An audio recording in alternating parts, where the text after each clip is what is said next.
Imagine spending billions of dollars, harnessing 10 gigawatts of electrical power, and building the smartest artificial brain in human history, only to realize you have to write a literal restraining order to stop it from talking to you about goblins. That is exactly the bizarre reality of where we are today. Welcome to this deep dive on AI Brief. We are on episode 493. I'm Amin, and I'm joined by my co-host Leah. Today, we're unpacking an industry that is suffering from severe whiplash. On one hand, you've got the highest levels of the government maneuvering to lock down cyber capabilities and models taking over the physical controls of our cars. And then, well, the foundational tech behind all of this is proving to be incredibly fragile. It really is a strange duality to watch unfold, you know? We're simultaneously treating these models as geopolitical weapons that require strict national security protocols, while at the exact same moment, engineers are scrambling to fix basic behavioral quirks. I mean, it's wild when a billion-dollar system just completely forgets how to act normal in a casual conversation. You really have to hold both those realities in your head to understand the current board. You really do. And the friction between those two realities is playing out right now between the White House and Anthropic. So Anthropic has this incredibly capable model called Mythos AI, right? And they currently allow about 50 private firms to access it. Now, they want to expand that access to nearly 120 private firms. But U.S. officials are aggressively pushing back. And the specific reason they're citing is compute strain. Because compute is a finite physical resource. Exactly. The government's fear is that if Anthropic opens up the floodgates to that many private sector clients, it's going to severely impact the government's own capacity to utilize the model. Think of it like a municipal water supply. If you suddenly allow 70 massive new factories to hook up to the main water line, the water pressure for everyone else just inevitably drops. The government heavily relies on the processing power behind Mythos, and they do not want to compete with 100 private companies for bandwidth. And this physical limitation is forcing some highly contradictory maneuvering in Washington right now. Right, like that upcoming White House AI memo. Yeah. Exactly. There's a memo coming up that is specifically designed to bypass certain supply chain risk designations. So in plain English, the White House is trying to cut through its own red tape to force multi-vendor AI adoption across federal agencies just so they can keep using Mythos. But that creates a massive internal tension. I mean, they're literally rewriting the rules to keep this model close, while at the exact same time, Secretary of War Pete Hegseth is standing at a podium publicly calling Anthropic's leadership an ideological lunatic. It is a stunning dynamic. It really highlights how desperate the administration is to secure that cyber capability. They are willing to overlook fundamental ideological clashes because at the end of the day, the tool itself is just too powerful to ignore. But here's where I struggle with that whole strategy. Are they burning all this political capital to build a fortress around a capability that is already slipping away? Former AI czar David Sachs recently pointed out that GPT 5.5 has already reached cyber capabilities that are remarkably similar to Mythos. Oh, absolutely. And his assessment is that all frontier models, like every major player in the space, are going to reach that exact same level within 6 months. Right, so the government is frantically trying to build this massive walled garden around Mythos to hoard the capability, but by the time they get the gates fully locked, the technology they're protecting might be completely commoditized. It's the ultimate dilemma of regulating exponential technology. You can't stockpile an algorithm the way you stockpile uranium. If your competitor is only 6 months behind, your walled garden is really just a temporary fence. A very expensive temporary fence. So we've got these massive guardrails at the geopolitical level, assuming AI needs to be contained. But then you look at the consumer space, and tech companies are casually installing this exact same level of intelligence into the 4-ton metal boxes we use to drive to the grocery store. Google is officially rolling out a massive upgrade for vehicles with Google built in, completely replacing the old Google Assistant with Gemini. And they're rolling this out right now, correct? Yeah, they're starting right now in the U.S., specifically targeting about 4 million General Motors vehicles from model years 2022 and onward. And this isn't just a slightly better voice command system for changing the radio station or, adjusting the temperature. It fundamentally changes how the car operates. For EV owners, Gemini can actively analyze your battery status and dynamically route you to charging stations based on real-time data. But the wildest part to me is that Gemini is directly integrated with the manufacturer's vehicle manual. That manual integration is actually the smartest piece of this whole deployment. because we often think of AI as this abstract, cloud-based brain that hallucinates facts. But by grounding Gemini in the physical hardware of the car you are currently sitting inside, it becomes hyper-specific. It literally pulls up the specs for your exact car. Exactly. It uses a process where it retrieves the engineering documentation for your specific make and model before it even answers your question. So instead of guessing what a flashing dashboard light means, it reads the manufacturer's exact diagnostic protocol and explains it to you instantly. It turns that static 300-page booklet in your glove box into a conversational mechanic. And they're pushing that conversational aspect even further with a beta feature called Gemini Live Mode. This allows for fluid, continuous conversations. So if you're stuck in traffic on your commute, you can actively brainstorm ideas or learn a new topic through a continuous back-and-forth dialogue without constantly having to say a wake word. And integrations for Gmail, calendar, and home controls are coming shortly after. We are looking at the absolute infancy of the true smart car here. I mean, we've had touchscreens for a decade, but this is entirely different. We are taking vehicles and turning them into massive, rolling AI hubs. The driving experience is getting a profound intelligence upgrade. But here's the catch. We're trusting these models to navigate physical traffic and read our calendars, assuming they are perfectly rational, stable entities. But the way they actually learn under the hood is still just incredibly fragile. Sometimes the underlying architecture just loses its mind over the smallest input, which brings us to the Goblin incident. Oh, the Goblin incident. This is so bizarre. Over the last few months, OpenAI had to investigate this incredibly weird phenomenon following the launch of ChatGPT 5.1. Users started noticing that the model was completely obsessed with fantasy creatures. Out of nowhere, the use of the word goblin in the model's responses spiked by 175%. Mentions of gremlin jumped 52%. You could ask it to write a standard corporate email, and it would somehow find a way to pepper a goblin into the second paragraph. The technical autopsy of how this happened is a perfect lesson in how vulnerable these systems actually are. OpenAI had to map out exactly where these creatures were injecting themselves into the data stream. And they traced the entire massive spike back to a single reward signal inside one specific personality preset called the nerdy persona. Okay, but how many people were actually using that persona? That is what is critical to understand here. This nerdy preset accounted for just 2.5% of total user traffic. It was a tiny fraction of the user base. Yet that small slice of traffic was responsible for driving 2/3 of all the Goblin mentions across the entire platform. Wait, so if I never used the nerdy preset, why was my standard professional model talking to me about gremlins? Because of the fine-tuning loop? Think of the fine-tuning process like a town's water supply.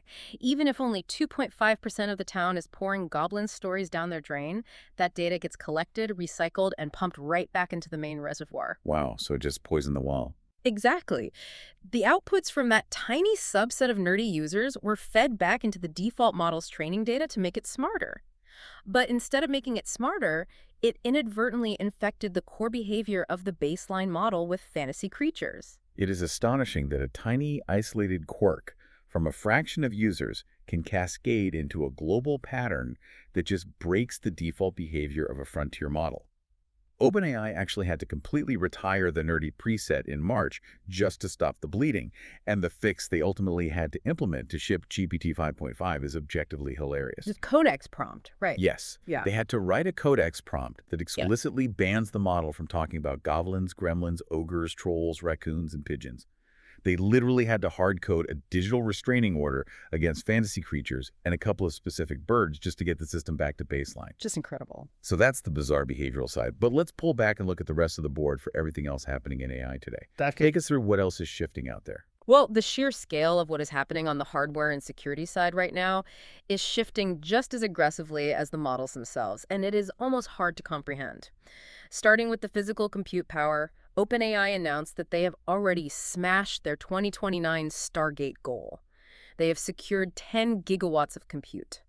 And to put 10 gigawatts in perspective, we are no longer talking about server closets. We are talking about the energy consumption equivalent to major urban cities. The velocity of that is staggering. I mean, they added 3 gigawatts of that total in just the last 3 months alone. You really cannot overstate how aggressive that hardware arms race has become. Exactly. It requires an entirely new tier of physical infrastructure. And while the hardware race accelerates, we also got a very revealing admission regarding how these models are actually being trained. During his trial against OpenAI, Elon Musk acknowledged that XAI used distillation techniques to train on OpenAI Wow, models. so they're shortcutting the process. Right. Distillation is essentially a shortcut. Instead of a smaller model doing the raw, incredibly expensive work of processing the entire internet from scratch, you feed it the highly refined outputs of a larger, smarter model. It is like the smaller model copying the homework of the smartest kid in the class to learn faster. This confirms the long-held suspicion that competitors are bootstrapping their own systems by siphoning the intelligence of the market leaders. That is going to have massive legal implications down the line. What about on the enterprise side? Moving over to the security space, the industry is really recognizing that human engineers simply cannot audit code at the speed AI generates it. We are seeing a massive shift toward autonomous agents defending code bases. Anthropic just launched the public beta for Claude Security, which utilizes their Opus 4.7 model to actively scan enterprise code bases for vulnerabilities and automatically generate the necessary patches. So it's not just finding the problem, it's writing the fix. Yes. And simultaneously, Cursor released Security Review.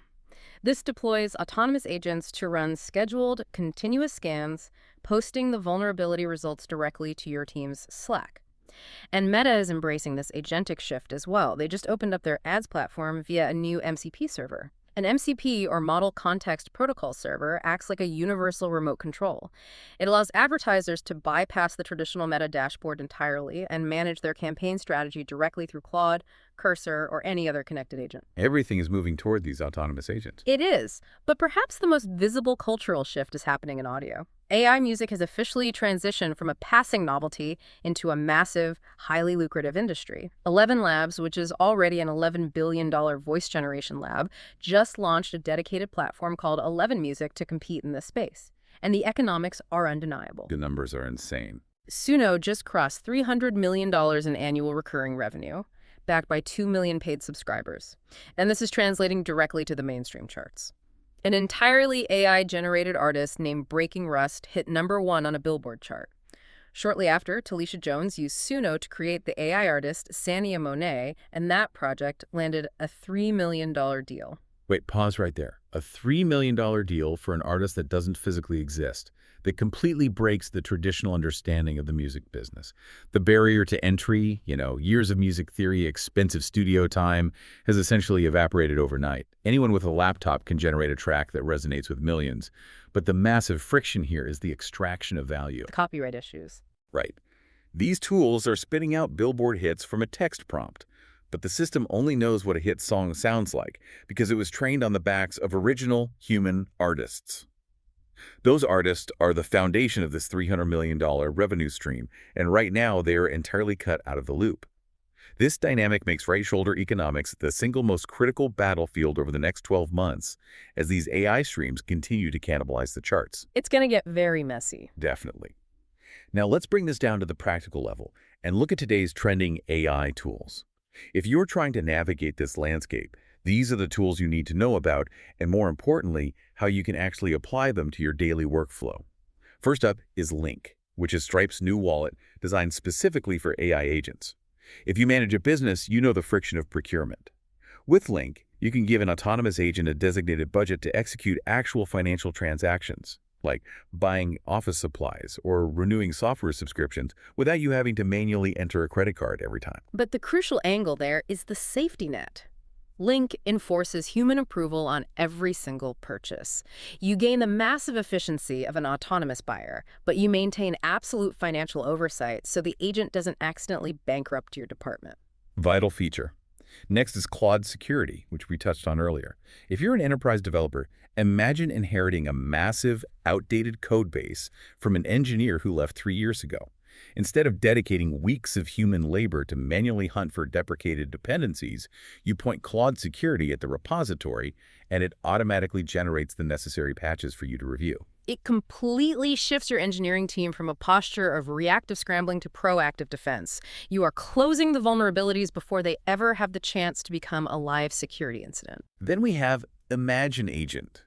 This is xAI's new agentic canvas built directly into Grok. If you have ever tried to build a digital ad campaign, you know the pain of jumping between text generators, image renderers, and video editors.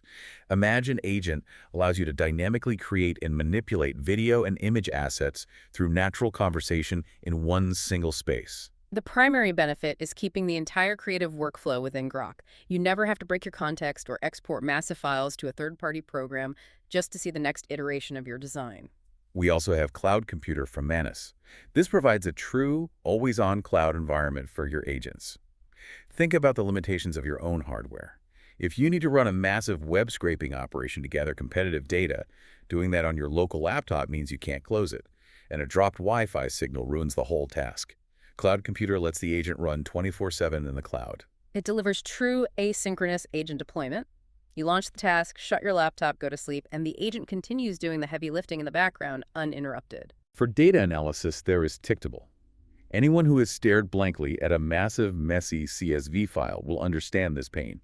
Instead of spending hours cleaning data, you drop the raw file into Tictable and simply ask questions in plain English to instantly generate live, beautifully formatted reports. It allows you to completely bypass the need to build complex pivot tables or write custom spreadsheet formulas. You skip the formatting and go straight to the insights. In the visual space, we have Pro Remover. You take the perfect product photo, but there's a distracting photobomber in the background or an unwanted reflection.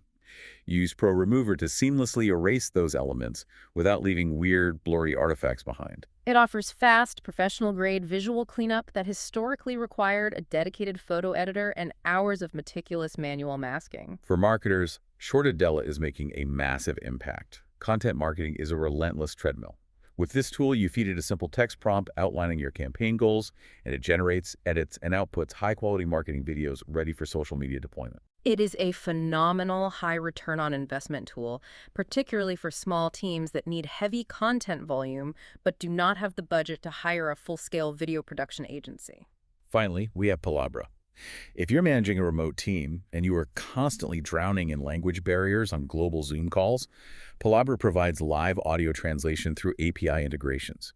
As someone speaks in their native language, it translates the audio in real time for the other participants. It actively breaks down those language barriers during high-stakes business deals, ensuring everyone is genuinely on the same page without suffering through the awkward, momentum-killing lag of a traditional translator. Such a game changer.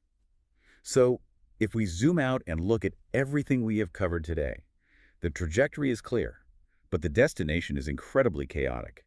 We have spent this time talking about AI commanding 10 gigawatts of municipal power, securing multi-million-dollar record deals, and taking over the physical steering columns of our daily commutes. We are giving these systems the ability to act, to drive, and to buy things with real money. But the real question to ponder this week is one of accountability. As we build autonomous agents that execute financial transactions and write enterprise code, what happens when the agent makes a catastrophic error or breaks the law? Is the liability on the human who loosely approved the action, the platform that hosted the agent, or the engineers who failed to write a strict enough prompt to control it? The technology is accelerating faster than our framework for consequence. If you found today's deep dive valuable, make sure to follow the podcast. Share with a friend or a colleague who needs a reliable shortcut to staying informed without drowning in the noise. Thank you so much for joining us and for learning alongside us. See you in the next episode.